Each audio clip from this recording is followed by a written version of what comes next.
di What Does the Bible Say About Empathy. Dan dalam satu WA-nya TNI itu, apa mungkin di tengah-tengah dunia ini kita bisa berempati gitu ya? Apakah dalam kondisi orang yang mementingkan diri ini gitu ya? Bagaimana gitu ya? Ya saya jadi ikut merenungkan itu gitu ya. Apa yang kita bicarakan di sini itu masih relevan lagi gitu ya kita diskusikan ya. Karena kalau memang kita melihat dunia dan sesuai dengan apa yang Alkitab katakan, memang dunia ini akan berlalu gitu ya.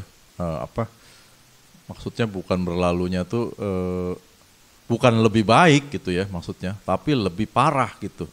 Walaupun secara teknologi maju, secara pembangunan maju, tetapi secara kehidupan manusia tambah merosot gitu ya. Moralnya juga makin merosot, kualitas kejahatannya juga makin bertambah gitu ya. Baru saja kasus Sambo, sekarang ada lagi kasus di Depok tuh, saya baru dengar lagi tuh. Ini Densus ya, anggota Densus gitu. Waduh, ini anggota Densus merampok taksi online. Wah, jadi ini makin kadang-kadang kita miris gitu.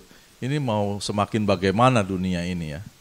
Dan sehingga kalau kita mau bicara seperti tema kita ini, apa yang Alkitab katakan tentang empati, atau bagaimana kita mau berempati aja, ini semua orang kok begini modelnya, sehingga kita bisa menjadi orang yang frustasi ya di tengah-tengah situasi demikian. Tapi jikalau kita kembali ke zaman Tuhan Yesus, sebetulnya Tuhan Yesus sama ya kondisinya ya. Walaupun itu terjadinya 2000 tahun yang lalu, tapi mirip lah kalau saya membayang-bayangkan gitu ya. Dia datang ke dunia di tengah-tengah bangsa yang dalam kegelapan gitu ya. Kenapa dalam kegelapan? Ya karena imam-imam kepalanya itu kacau balau gitu ya. Bayangin aja imam-imam kepala itu sampai membuat sertifikasi domba di dalam bait Allah ya. Itu kan udah suatu praktek ingin bisnis gitu ya, praktek bisnis. Bayangin ini udah hamba Tuhan yang memegang kuasa di bait Allah, dia melakukan praktek bisnis. Dan ahli-ahli Tauratnya juga orang Farisi, ada golongan Saduki, itu semua punya kepentingan. Sementara rakyatnya saat itu sedang dijajah ya oleh Romawi. Jadi bagaimana kalau kita juga membayangkan Tuhan Yesus hadir di situ, bagaimana ngerubahnya ya, ini orang begini semua udah kepala pimpinan agamanya modelnya begini, hukum ditunggang balikan gitu ya. Nah, oleh karena itu kita juga tidak boleh berkecil hati ya, sekalipun kita hidup di dalam zaman ini yang serba kita mau ngomongin sesuatu ini kayaknya terlalu ideal itu Pak ya. Kita ngomongin empati, boro-boro orang ketabrak di jalan aja nggak ada yang mau nolong gitu ya. Ngapain lagi kita? Nah, inilah yang perlu perlu kita renungkan bagaimana kita seharusnya gitu ya. Memang mungkin kalau kita belajar yang demikian mungkin ya sebagian kecil gitu ya, tapi masih ada lah saudara-saudara kita yang juga masih punya komitmen ya seperti ini gitu. Bahkan yang di luar Kristen pun masih ada yang baik juga ya. Kayak Buddha Seci ya masih sosialnya itu tinggi gitu ya. Aktivitas sosialnya dan banyak yang lainnya gitu ya. Nah, tapi ya kita tidak bisa muluk-muluk gitu ya, tapi kita harus tetap pada track yang benar gitu ya di dalam kita mempelajari firman Tuhan. Maka sekalipun kita kecil atau mungkin segelintir ya kita tetap harus belajar apa itu kebenaran. Dan kalaupun kita hanya sedikit ya, mau nggak mau ya kita tetap menjalani kebenaran itu gitu. Nah jadi bicara tentang empati ya gitu ya, apa sih ya gitu ya empati itu ya. Dan di sini saya mencoba membaca beberapa hal mengenai empati ini. Sebenarnya ini lebih banyak ini masuk ke bidang psikologi ya katanya pelajaran ini gitu ya. Jadi saya juga sebetulnya ya soal emosi ini juga saya bukan produk emosi yang beneran juga gitu ya, karena karena saya lahir di tahun di atasnya baby boomer tuh apa tuh ya, generasi X ya, iya. Ya itu juga orang yang tidak terdidik dalam emosi gitu ya, orang tua juga saat itu, menghukumnya itu kan kelebihan gitu ya. Menurut saya kelebihan gitu, dan tidak tahu hukumannya itu setimpal atau tidak tahu bahwa hukumannya ini akan dimengerti tidak oleh anak itu gitu. Nah itulah produk saya gitu ya, sehingga waktu saya membaca ini juga, buset dah kayaknya gue juga orang yang kurang nih di dalam emosional gitu. Nah, tetapi kita pelajari ya, jadi ini dalam ya empati ini, jadi kemampuan untuk memahami emosional. Ininya belum, yang mana nih?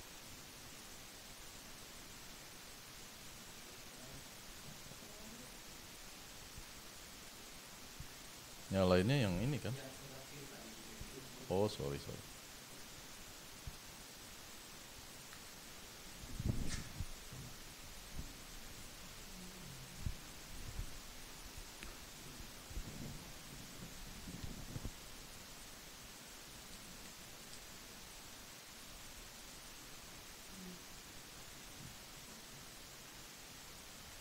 Ya, terima kasih.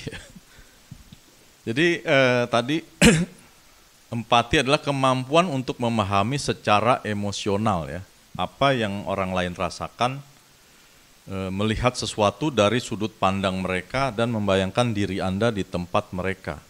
Intinya adalah menempatkan diri Anda pada posisi orang lain gitu ya, dan merasakan apa yang mereka rasakan. Nah, jadi berempati itu bukan sekedar kelihatan sama-sama kita misalnya ketemu orang lagi susah ya kita tepuk-tepuk ya, kita turut berduka, turut bersedih gitu ya. Tetapi itu hanya penampakan gitu ya. Karena yang namanya empati itu sangat dalam gitu ya, ada di dalam emosi. Di sini dikatakan merasakan apa yang mereka rasakan gitu. Jadi bisa aja kita melihat orang menangis gitu ya, kita ikut menangis, tapi belum tentu empati gitu ya.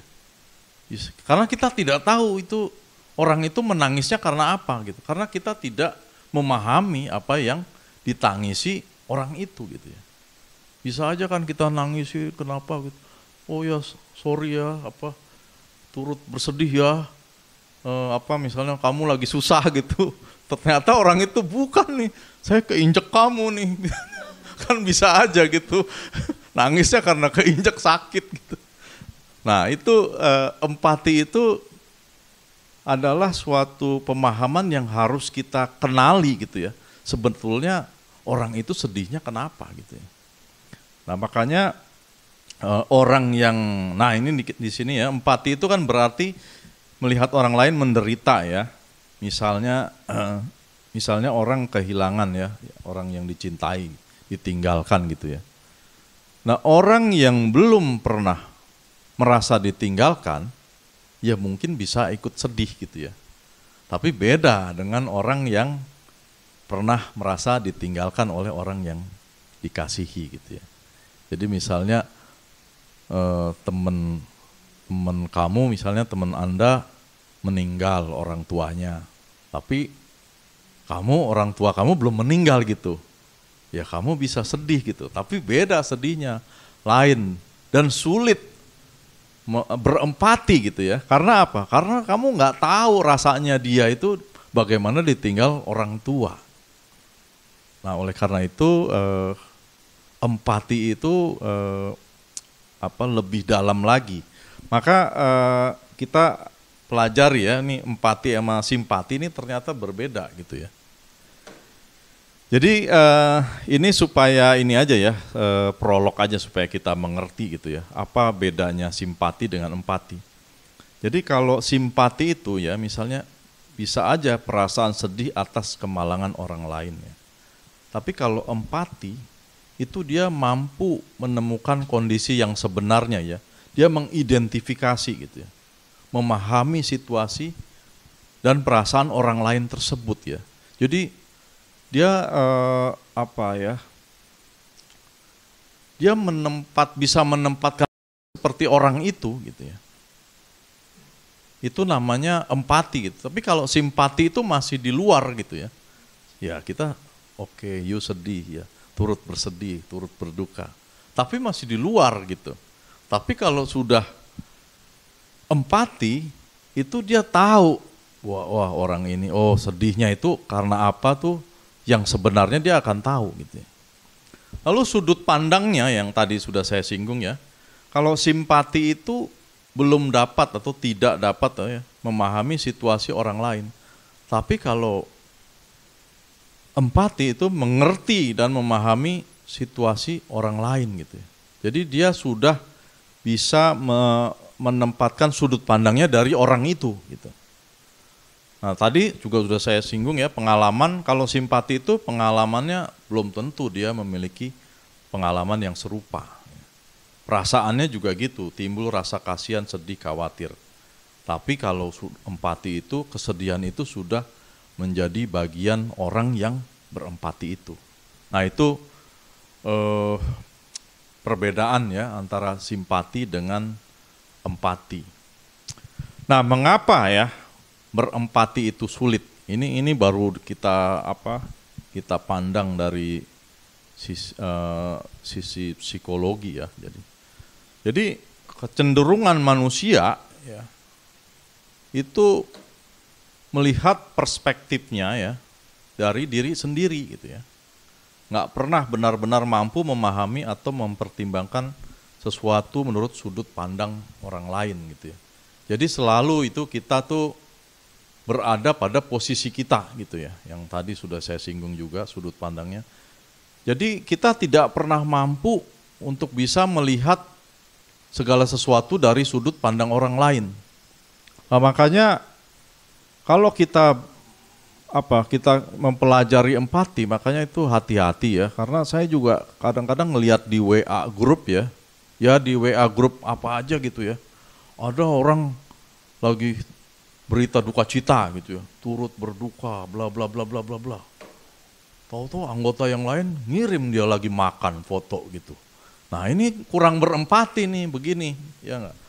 Masa orang lagi ada berita duka dia ngirim foto lagi makan gitu. Nah ini nggak pantas gitu ya. Ini hal-hal seperti ini adalah kecil ya, tapi ini akan kelihatan ya. Jadi ada di grup di tempat saya pun ada ya grup yang begitu. Sampai kita tuh ngomongin, ini gimana sih si Anu nih? Orang lagi ada yang mau dioperasi suaminya, dia malah ngirim foto lagi jalan-jalan lagi. Pas dia memang habis lari ke Belanda gitu. Tapi kan ya nggak tepat gitu ya. Nah ini, jadi teman-teman tuh juga bermedsos tuh juga hati-hati gitu ya. Ini contoh kecil aja ya. Bagaimana kita melihat, jangan melihat dari diri kita. Bagaimana sudut pandang orang lain. Jadi nanti kan dia ngelihat, si ini kok gimana sih, gua lagi sedih dia malah ngirim foto seneng gitu. Bukan nggak boleh seneng ya, semua orang boleh gitu ya, mau bersenang-senang gitu ya. Tapi lihat-lihat gitu, situasi dan kondisinya sedang bagaimana. Ada temen lagi kedukaan, kirim foto yang yang lagi seneng. Ya harusnya kan turut mengucapkan dulu gitu ya. Jadi nggak pantas gitu ya hal-hal seperti ini. Nah inilah yang saya katakan tadi, kecenderungan kita itu melihat dari sisi kita gitu. Harusnya kita harus melihat bagaimana dari sisi orang lain. Kemudian pengaruh lingkungan sekitar ya, ini juga menentukan cara memandang hubungan manusia. Nah ini kalau anak ya, ini diabaikan secara emosional ya, ini bisa dapat tumbuh menjadi individu yang dingin dan tidak peka terhadap orang lain ya. Ya jadi nggak pernah merasakan kasih sayang misalnya ya, tidak pernah kesulitan dibantu gitu atau apapun. Jadi juga tenang aja gitu ya, ngelihat orang susah, biasa aja gitu, kurang tergerak gitu ya. Karena memang dia tidak terlatih untuk itu gitu, sejak kecil gitu ya. Nah ini pengaruh ya, ini pengaruh kenapa sulit untuk berempati gitu ya. Nah kemudian tapi sebaliknya juga kalau terlalu dimanja cenderung berfokus pada diri gitu ya. Sehingga dia tidak paham orang kebutuhannya, pengennya saya saya begini nih, hak saya mana gitu. Yang dituntut dirinya terus gitu ya. Karena memang tidak pernah terlatih bagaimana dia untuk memperhatikan atau melihat orang lain juga punya kebutuhan yang sama. Nah inilah ketidakseimbangan inilah yang membuat kesulitan berempati gitu ya. Nah ini juga orang yang terkena pelecehan seksual, ini juga baru ada nih kejadian ya. Ibu-ibu di Jambi ya. Nah itu pelecehan seksual ini akibatnya ini buruk ya. Buat orang yang dilecehkan. Karena dia jadi trauma dan bingung gitu. Sehingga curigaan terus sama orang. Ya kalau dia ketakutan, kecurigaan sama orang gitu, bagaimana dia mau berempati? Jangan-jangan ini orang mau jahat sama gua. Belum apa-apa udah gitu kan, curigaan. Nah itulah kondisi-kondisi psikologi seseorang ya, atau mental seseorang yang kalau terjadi hal-hal seperti ini ya di lingkungannya, sesuatu hal pelecehan seksual tadi ya, jadi sulit untuk berempati. Nah sehingga kita perlu belajar bagaimana menumbuhkan sikap empati ya. Nah ini kita baru ngomong dari sisi psikologis ya, kita belum ngomong secara teologis bagaimana ya. Ini sih sebetulnya ilmu psikologi ini ya sama dengan ilmu-ilmu lainnya gitu. Kalau dia tidak tersentral dengan teologi, ya tidak pernah menyelesaikan suatu permasalahan gitu ya. Jadi ini mungkin ya bisa menjadi tips gitu ya. Walaupun kalau tips ini dilakukan membantu ya, tetapi tidak menyelesaikan persoalan yang sebenarnya. Karena seseorang itu,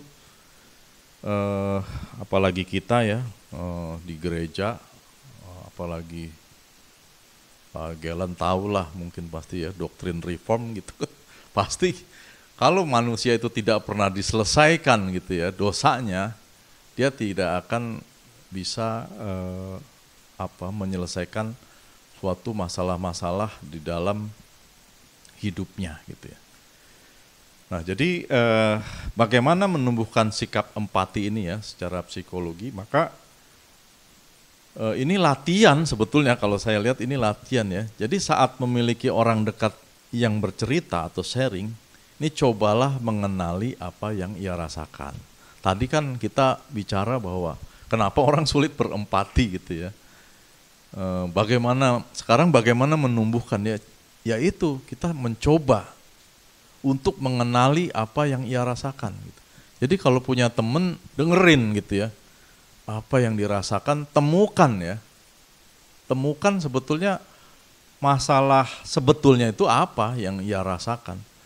Karena bisa aja kita salah mengerti gitu ya, atau salah menerjemahkan yang menjadi masalah atau persoalan teman kita itu. Nah, makanya belajar mengenali gitu ya, mengenali itu sampai tahu masalahnya tuh sebetulnya yang ini, X ini gitu. Bukan dugaan kita gitu ya. Nah kalau dugaan kita, itu berarti kita masih memposisikan diri kita itu di luar gitu ya. Kalau kita masih di luar itu, kita menganalisanya menurut kacamata kita. Seharusnya bagaimana kita mengenali masalah teman kita itu menurut kacamata dia gitu.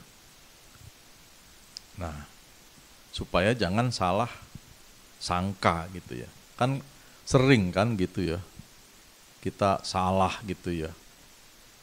Ternyata teman kita, bukan itu masalahnya, gua tuh sebetulnya gini. Oh, gua kira itu gitu. Nah, kan bisa kejadian seperti itu. Nah, kemudian kita merefleksikan apa yang ia rasakan terjadi pada diri kita sendiri, ya, supaya kita belajar memahami dari sudut pandang mereka gitu ya. Jadi merefleksikan apa yang ia rasakan jadi ya. Jadi kalau merefleksikan itu kan apa namanya tuh, kalau lampu tuh apa panggilan? Kalau ada sekitarnya itu yang menyala itu. Refleksi ya namanya ya.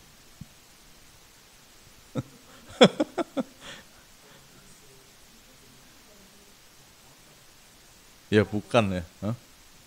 Ya kita merefleksikan ya. Merefleksikan itu iya menguatkan gitu ya, memantulkan apa yang ia rasakan terjadi pada diri kita sendiri ya, supaya kita belajar gitu bagaimana memahami sudut pandang mereka. Jadi jangan nggak ada apa ya, kita diem aja gitu ya, nggak ada apa sih, nggak ada responnya gitu ya. Iya. Lalu coba belajar kita berkomentar dengan iMessage ya. iMessage itu seperti ini contohnya, saya turut prihatin, saya turut berduka, saya merasakan apa yang kamu rasa gitu ya. Jadi ini membuat kenyamanan atau orang yang susah, orang yang berduka itu merasa dia tidak sendirian gitu, ada yang bisa menanggung, sama-sama merasakan bebannya gitu. Makanya kalau ada orang meninggal ya itu, kalau kebanyakan diceramahin ya, sebetulnya tuh kurang tepat gitu ya. Kurang tepat gitu. Jadi yang diinginkan bukan itu sebetulnya. Kadang-kadang kita datang, teman kita itu dia datang aja lalu dia memeluk kita aja. Wah, itu udah apa ya? Udah cukup gitu ya, kayaknya srek. Nggak perlu lagi gitu kebanyakan khotbah gitu. Nanti khotbah ada jatahnya itu kan ya, di kebaktian penghiburan ya, itu urusannya Pak Pendeta gitu. Ini datang dikhotbahin lagi, difirmanin, datang bukan udah paham gitu ya. Jadi yang dibutuhkan itu sebetulnya adalah respon dari teman-temannya itu memahami, ingin merasakan apa yang dirasakan oleh dia gitu. Itu sudah cukup rasanya. Wah, udah seneng ya, teman datang aja itu udah seneng gitu. Makanya kalau ada ibadah kematian gitu ya, ya usahakan kita datang gitu ya. Ya saya sih juga kalau ada duka cita, bagaimana caranya bisa, kalau nggak ada hal yang parah-parah amat ya, mengusahakan datang, karena sangat penting ya bagi teman kita itu ya. Jadi kita harus juga mendahulukan acara duka cita daripada sukacita gitu, karena sukacita itu gampang gitu. Sukacita itu dorongannya nggak perlu nggak perlu terlalu kuat gitu, langsung ditelepon dikit aja, oh iya beres gitu. Tapi kalau duka cita, mengunjungi orang sakit, nah itu biasanya ada alasannya gitu ya. Oh iya ntar gue usahakan lah. Sebenarnya gue ada acara itu sih begini-begini. Nah biasanya kurang memperhatikan. Nah, padahal inilah yang sangat lebih penting ya, berguna bagi orang-orang yang di sekitar kita yang sedang bersedih. Lalu banyak mendengar ya, menatap mata, mengangguk untuk mengekspresikan bahwa kita memahaminya. Ya jadi supaya tahulah teman kita itu kita memperhatikan gitu ya. Jangan kayak patung, diam aja nggak jelas gitu ya. Ini orang denger nggak sih gitu. Ya kan? Ya harus ya kita gini ya. Tapi jangan sandiwara gitu ya. Bener dengerin gitu. Ekspresikan gitu ya. Tepuk-tepuk bahunya gitu.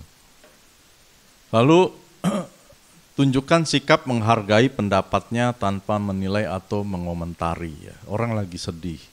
Jangan didebat dulu lah gitu ya.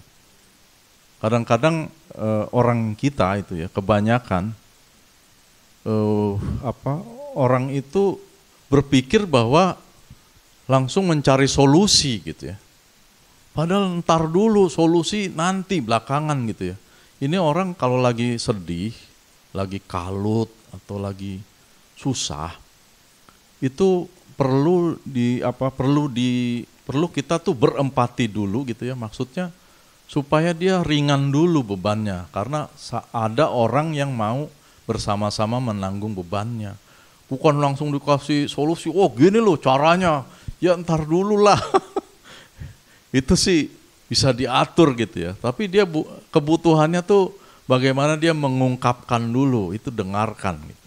Nah makanya orang-orang yang jadi konselor itu ya jangan banyak ngomong gitu. Makanya kan pelajarannya pasti mendengarkan ya. Emang mendengarkan itu sesuatu yang sederhana, tapi susah memang. Apalagi suami dengerin istri ya. Pasti susah ya Pak Gilan. Suami dengerin istri itu susah gitu. Kita pokoknya so tahu aja dia ngomong, udah tahu itu gitu. Udah gini aja caranya nih, padahal bukan itu. Mungkin juga istri pengen curhat aja gitu ya. Pengen didengerin gitu ya. Tapi kan kalau dari sudut pandang, nah ini makanya sudut pandang kan, dari sudut pandang laki itu ya nggak gitu, dia ngelihatnya masalah gitu aja nggak bisa beres. Gini caranya, nah gitu. Nah itu ya tadi ya. Jadi 5 hal ini nih bagaimana menumbuhkan sikap empati gitu ya. Nah, ini boleh dipelajari ya, silahkan aja gitu ya. Kalau yang merasa emosionalnya itu ini gua kaku banget gitu, jadi orang ya senyum aja susah gitu. Belajar lah gitu. Tapi ini untuk latihan ya. Nah tetapi kita harus belajar dari Alkitab gitu ya. Jadi apa perspektifnya Alkitab terhadap sikap empati gitu ya. Nah jadi memang di Alkitab nggak ada kata empati gitu ya. Nggak ada di situ. Saya udah search juga nggak ada ya. Mudah-mudahan search saya nggak salah gitu ya. Kalau teman-teman tahu-tahu ada nih Pak empati, tapi saya nyari nggak ada gitu empati. Tetapi kalau kita merenungkan gitu ya, makanya kita buka nih, baru kita buka Alkitab ya, Filipi 2 ayat 5 sampai 8 ya. Ya kita baca berbalasan ya. Ayat 5, hendaklah kamu dalam hidupmu bersama menaruh pikiran dan perasaan yang terdapat juga dalam Kristus Yesus.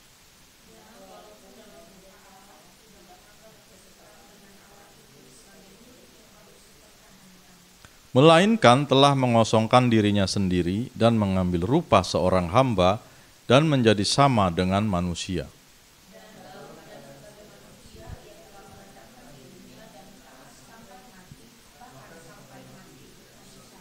Iya. Jadi Alkitab ini menjelaskan ya bagaimana Tuhan Yesus gitu. Waktu dia turun ke dalam dunia gitu ya.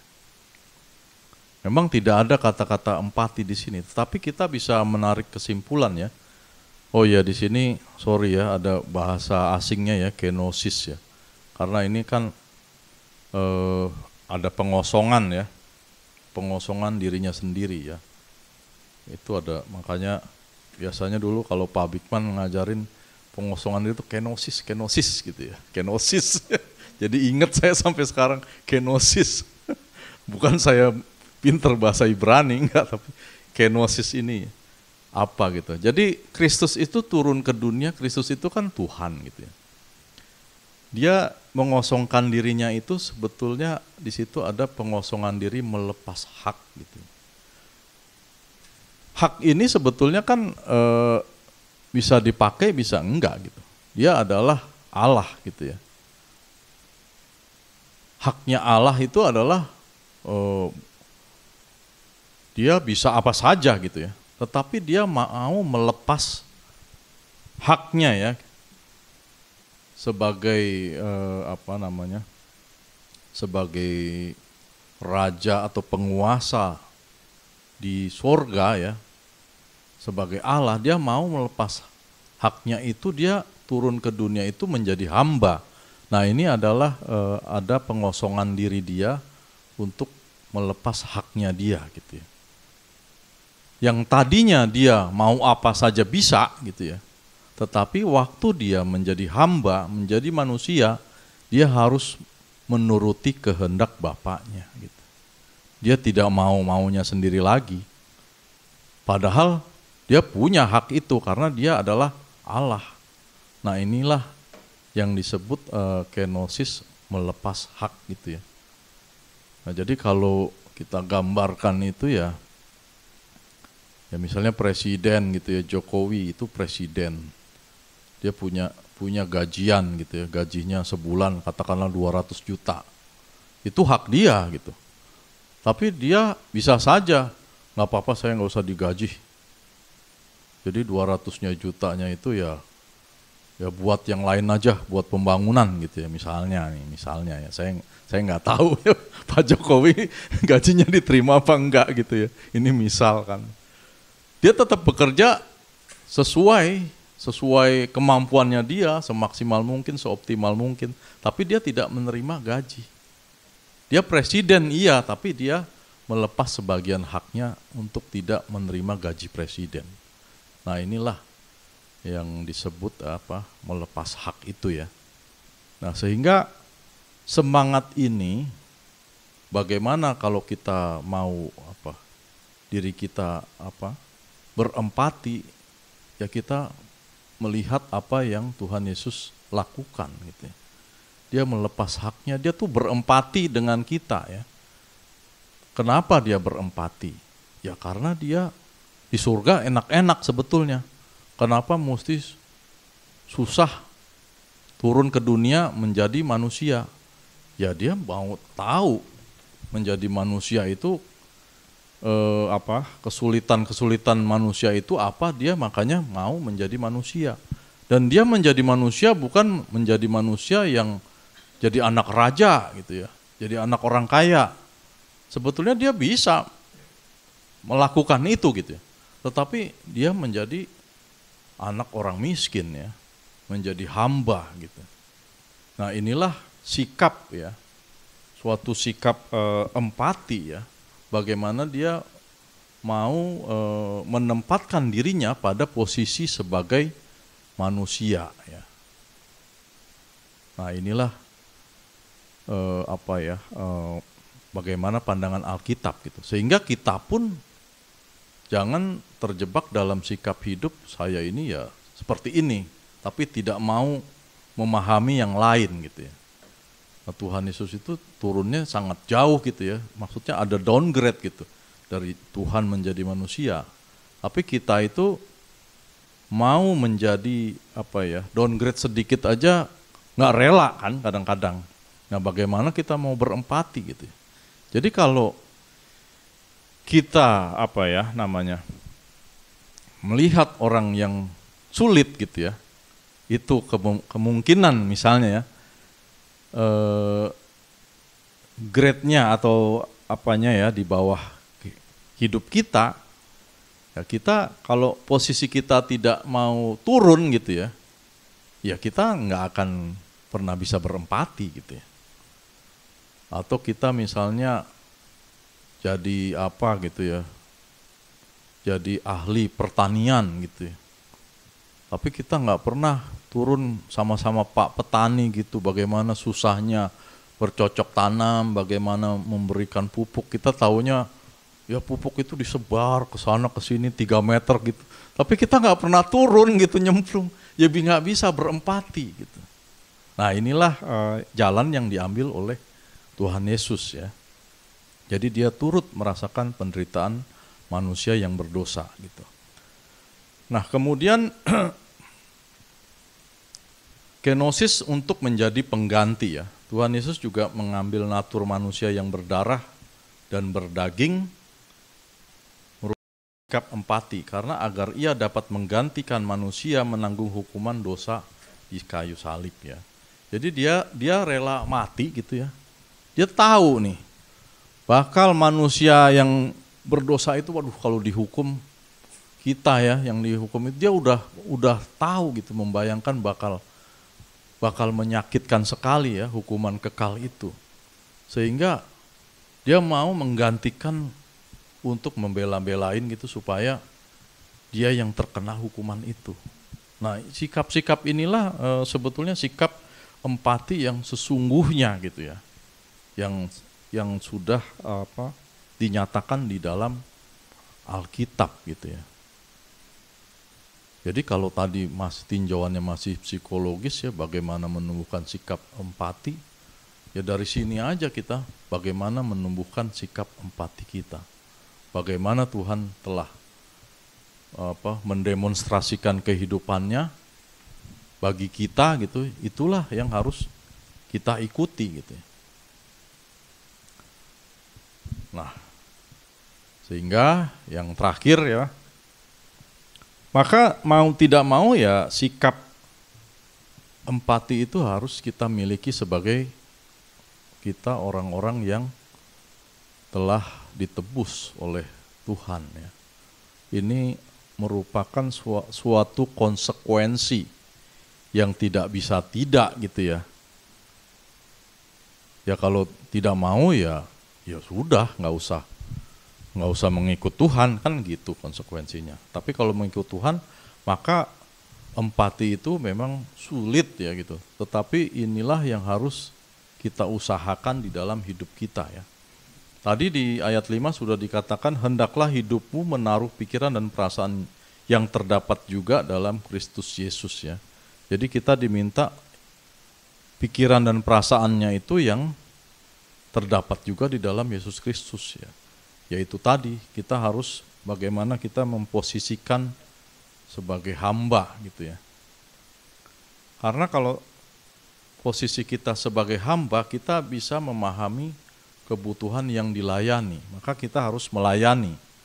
Nah, kalau sikap melayani yang benar, kita memberikan pelayanan yang sesuai dengan kebutuhan orang yang kita layani gitu. Nah, maka dari itu kita yang sudah melayani ya, belajar melayani di gereja, ya melayanilah jemaat gitu ya, dengan suatu sikap yang yang sesuai kebutuhan yang dilayani. Lihatlah dari sudut pandang si jemaat itu ya, orang lain itu dia sebetulnya apa sih yang dibutuhkan gitu ya. Nah disinilah kita melihat atau mau berempati dari sudut pandang dia gitu. Tidak orientasi pada diri ya. Kristus berkorban, maka kita pun harus berkorban. Belajar tidak melihat diri kita saja yang dipenuhi kebutuhannya. Lihat kebutuhan orang lain. Berkorbanlah buat orang lain apa yang mereka butuhkan. Berkorbanlah buat orang yang kita layani. Nah, kemudian empati kepada sesama adalah bagian dari natur kita yang sudah ditebus menjadi satu tubuh Kristus. Jadi kita ini sudah ditebus lalu kita menjadi satu tubuh kan ya, Kristus kepala. Sehingga ini seharusnya sudah menjadi natur gitu ya, sudah menjadi apa ya, alam kita gitu ya. Karena yang namanya tubuh itu automatically saya sakit di sini, digigit nyamuk aja saya tepak tangan saya begitu kan ya. Yaitu artinya tandanya bahwa kita ini sudah menyatu tubuh kita ya. Nah, seharusnya tubuh Kristus juga gitu. Jadi ada yang lain sakit itu ya udah refleks gitu ya. Naturnya tuh sudah secara alami sudah ditebus ya udah paham gitu. Wah, si ini sakit, saya juga sakit gitu. Jadi enggak di ini lagi ya, enggak di ini si ini sakit nih, si A, si B, gimana. Ya bukan begitu lagi, itu sudah kita dengar teman kita sakit gitu, waduh, ya turut bersedih. Nah itulah yang namanya empati gitu ya. Kemudian berempati juga merupakan suatu pernyataan kasih kepada sesama anggota tubuh Kristus ya, udah jelas ya. Karena kita kasih itu memang sebetulnya adalah hal yang menjadi sumbernya ya, bagaimana kita berempati ya. Berempati itu kan bahasanya sebetulnya bahasa psikologi, tetapi sebetulnya Alkitab sudah mengajarkan kasih. Jadi orang bisa saja baik, tapi belum tentu kasih. Orang bisa saja beraktivitas sosial, tapi belum tentu di situ ada kasih. Nah, kasih inilah yang seharusnya menjadi sumber bagi kita untuk bisa kita berempati. Yang terakhir, meneladani kehidupan Kristus yang berempati kepada sesama. Ini contoh ya. Jadi di Markus 8 ayat 2 itu, hatiku tergerak oleh belas kasihan kepada orang banyak. Sudah 3 hari mereka mengikuti aku dan tidak mempunyai makanan. Nah, Kristus itu sangat berempati gitu ya kepada pengikutnya yang saat itu 4.000 orang ngikutin dia, dengar khotbah dia. Tapi ini orang udah 3 hari nggak punya makanan. Nah, dia mikirin gitu. Nah, hal-hal seperti ini tumbuh ya dengan sendirinya oleh karena dia punya kasih gitu ya. Makanya kita pun harus punya kepekaan akan hal-hal seperti Tuhan Yesus gitu ya. Hatiku tergerak belas kasihan. Jadi Kristus itu belas kasihannya tinggi gitu ya, kuat gitu ya. Sampai orang nggak makan itu dia pikirin. Padahal murid-muridnya belinya di mana gitu. Nggak ada apa-apa di sini. Udah angkat tangan aja kan, udah give up gitu ya, udah ya gimana lagi gitu ya. Tapi Tuhan Yesus mikirin, dicari siapa yang punya, ada apa gitu ya. Lalu dia memberkati. Kemudian ketika dia melihat janda di Nain yang kehilangan seorang putranya yang satu-satunya ya, dia juga tergeraklah hatinya oleh belas kasihan. Lalu ia berkata kepadanya, jangan menangis. Jadi Tuhan Yesus itu tidak disuruh-suruh atau diinformasikan gitu. Dia memang lagi jalan, dia lihat sendiri, langsung tergeraklah hatinya oleh belas kasihan. Sama orang yang tadi udah nggak makan 3 hari ngikut gua nih nggak punya makanan. Dia tergerak gitu, nggak ada info gitu Petrus, bos ini jemaat nggak punya makanan nih semuanya nih ngikut kita, nggak ada infonya gitu.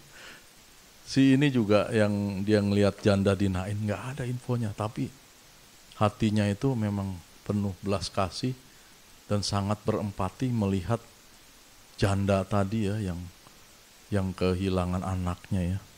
Mungkin orang melihatnya janda itu sedih, tapi mungkin Tuhan Yesus lebih dalam melihatnya. Barangkali ini udah kasihan bener janda ya, anaknya tinggal 1 yang dia harapkan, temennya sekarang meninggal, dia sebatang kara. Ya panjang lah ceritanya ya. Sehingga dia tergeraklah hatinya oleh belas kasihan. Nah, bagaimana dengan kita ya gitu ya? Kalau Alkitab sudah memiliki perspektif yang demikian, maka menumbuhkan rasa empati itu bukan sekedar tips lagi gitu ya, atau bukan sekedar latihan, tapi mulailah bagaimana hati kita itu ya bisa seperti hati Kristus yang bisa berempati dengan orang lain tanpa disuruh-suruh oleh orang lain, tanpa dimotivasi oleh orang lain, tanpa diinformasikan, tanpa yang lain ya, tapi tumbuhnya dari hatinya sendiri.